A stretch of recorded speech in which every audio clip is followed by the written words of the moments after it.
पद्मानकम् श्रीरुद्ररूपम् ध्यायेत्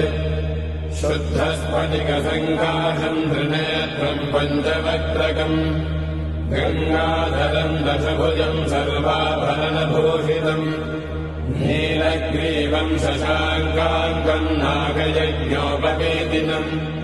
व्याघ्रधर्मोत्तरीयम् च वरेण्यमभयप्रदम् कमण्डलवक्षसोत्थानाधारिणम् शूलपाणिनम् ज्वलन्तम् पिङ्गलजटाशिखामध्योतधारिणम् वृषस्कन्धसमारोढम् उमादेहार्थधारिणम् अमृतेनात्मदम् शान्तम्